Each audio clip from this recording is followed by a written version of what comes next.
नमस्कार, follow up देख रहे हैं आप। मैं दुर्गेश।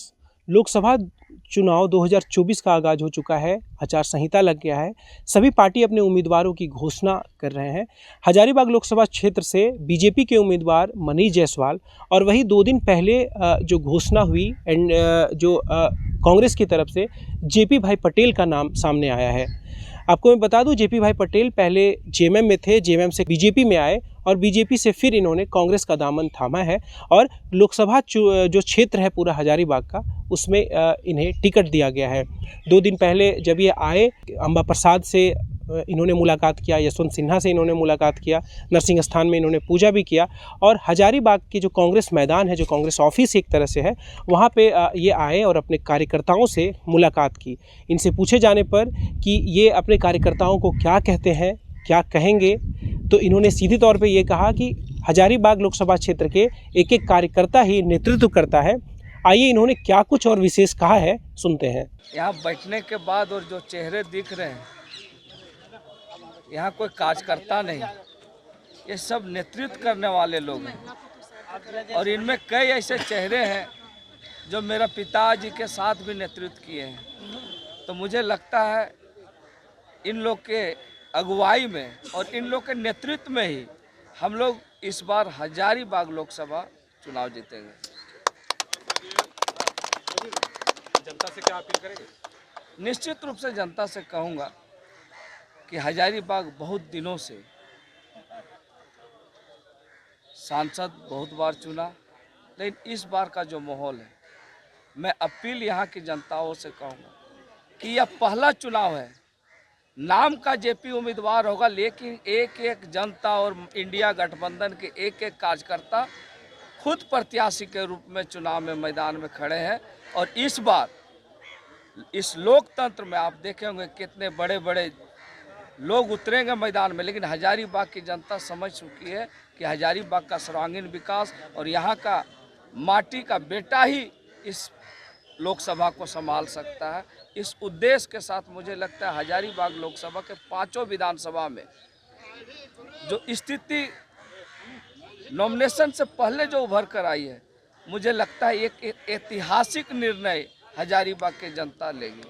हमारे पिताजी का जो सोच, जो विचारधाराएं और उनके सपने को झारखंड अभी भी अधूरा है, उनके सपनों को पूरा करना है। क्योंकि पूरा हजारीबाग समेत पूरा झारखंड जानते हैं कि टेकलाल बाबू झारखंड आंदोलन के अग्रणी योद्धा रहे हैं और जब झारखंड आंदोलन अपने ये में था, पूरा मतलब लहर, जो झारखंड आंदोलन अपने पीक में था, उस समय इस इलाके का वो नेतृत्व करते थे। निश्चित रूप से जो इलाका है आज हजारीबाग लोकसभा का सर्वांगीण विकास और आगे हम कैसे लोगों को, जो खास करके यहाँ पर विस्थापन, पुनर्वास, रोजगार और कई ऐसी है, जैसे ट्रेन भी है, लेकिन ट्रेन है क्या, पैसेंजर ट्रेन ढंग का नहीं है।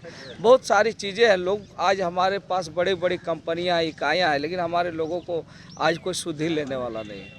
निश्चित रूप से जनता से और बाबा नरसिंह के आशीर्वाद से जिस तरह से आशीर्वाद लोगों का मिल रहा है, निश्चित रूप से मुझे लगता है हजारीबाग में इस बार परिवर्तन होगा। हमारी माँ ने जब 2011 का नॉमिनेशन नामांकन करने में जब उपचुनाव में जा रहा था, उसी समय पिताजी का एक गमछा मेरे कंधे में डाला और उस गमछा को मैंने अपना एक पहचान बनाया।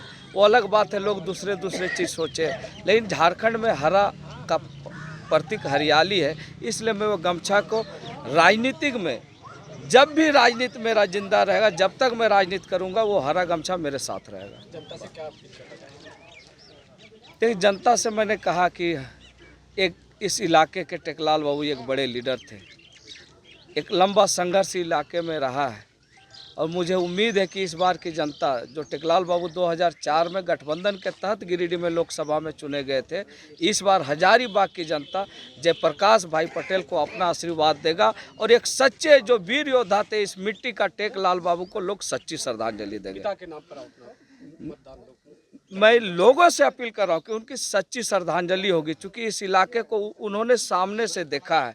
तो मुझे विश्वास है कि पिताजी के उन सपनों को मैं साकार कर सकूँ। निश्चित रूप से रिसोर्सेज मेरे पास कभी कमी नहीं है, मिनरल्स की कमी नहीं है, हम अच्छे से अच्छे चीज़ों को यहाँ पर ला सकते हैं, अच्छे से अच्छे उद्योग लगा सकते हैं, हम लोगों को रोज़गार से जोड़ सकते हैं। ये बात सच्चाई की है।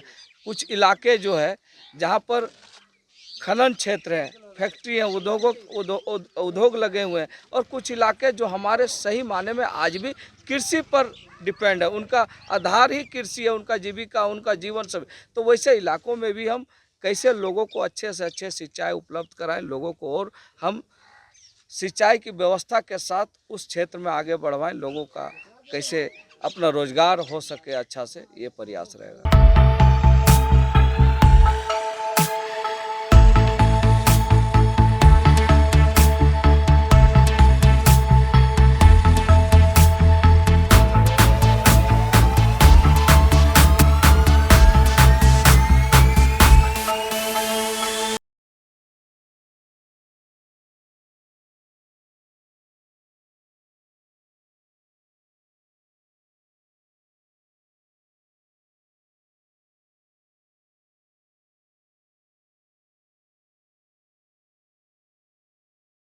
thefollowup.in.